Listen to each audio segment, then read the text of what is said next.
वो रात अमावस्या की स्याह चादर ओढ़े ऐसी बोझिल थी कि गांव के सबसे पुराने बरगद के पत्तों में भी कोई सरसराहट नहीं थी। मानो स्वयं प्रकृति भी आने वाले अनर्थ से भयभीत होकर थम गई हो। अंजलि, जिसकी उम्र अभी मुश्किल से 13 छू पाई थी, अपने छोटे भाई रवि को कसकर सीने से चिपकाए बैठी थी। उनका कच्चा घर बाढ़ के पानी में एक तिनके की तरह कांप रहा था और बाहर की गड़गड़ाहट किसी भूखे राक्षस की दहाड़ से कम नहीं थी। ठीक उसी पल जब एक डरावनी बिजली कौंधी और क्षण भर के लिए हर चीज को दूधिया रोशनी में नहला गई, उन्होंने देखा वो अज्ञात आकृति उनकी चौखट पर खड़ी थी, पानी से लथपथ, आंखें अंगारों सी दहकती हुई, और उसके एक हाथ में चमचमाती हुई एक प्राचीन मोहर थी, जिसके बारे में गांव के बुजुर्ग कहते थे कि उसे छूने वाला या तो देवदूत बन जाता है या फिर अभिशाप का शिकार।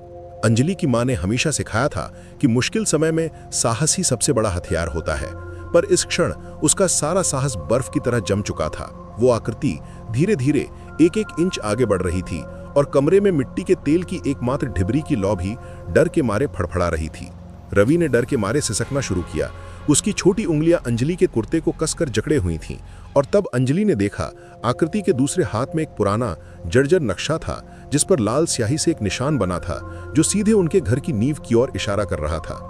ये नक्शा वही था जिसे उसके पिता गांव के सबसे सम्मानित इतिहासकार अपनी मृत्यु से ठीक पहले बड़े रहस्यमय ढंग से छिपा गए थे और कह गए थे कि ये केवल सही समय पर और केवल सबसे शुद्ध हृदय वाले को ही मिलना चाहिए।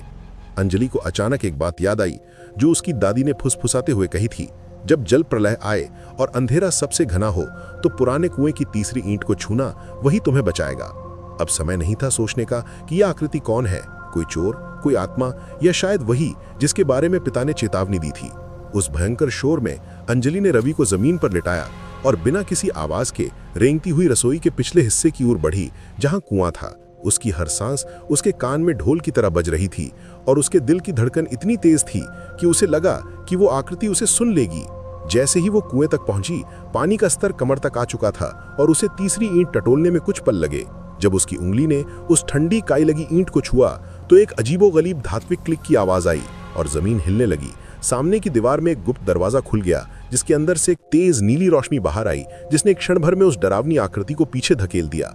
अंजलि ने रवि को जल्दी से उठाया और उस छोटे से छिद्र में धकेल दिया, और जैसी वो खुद अंदर जाने वाली थी, उसने अंतिम बार पीछे मुड़कर देखा। उस आकृति ने अपना हाथ बढ़ाया और उस चमचमाती मोहर को जोर से जमीन पर फेंका, और मोहर हवा में उछलकर सीधे अंजलि की ओर आने लगी, जैसे वो उसे अपनी गिरफ्त में ले लेना चाहती हो। अंजलि ने बिना पलक झपकाए मोहर को पकड़ा और अगले ही पल वो गुप्त दरवाजे के अंदर थी। दरवाजा धड़ाम से बंद हो गया और बाहर भयानक तूफान की आवाज और उस आकृति की हताश चीख आपस में घुल मिल गईं। अब वो एक प्राचीन अंधेरे गलियारे में थी, हाथ में जलती हुई मोहर लिए, और उसे पता था कि ये तो बस शुरुआत है और उसे अब उस नक्शे और मोहर के पीछे छिपे भयानक रहस्य को उजागर करना है, जिसके लिए उसके पिता ने अपनी जान दांव पर लगा दी थी। जाते जाते वीडियो को लाइक कर देना और कहानी सुनो स्टोरी ट्रेलर चैनल को सब्सक्राइब कर लेना। मिलते हैं नेक्स्ट वीडियो में, तब तक के लिए अपना ख्याल रखिए। बाय, धन्यवाद।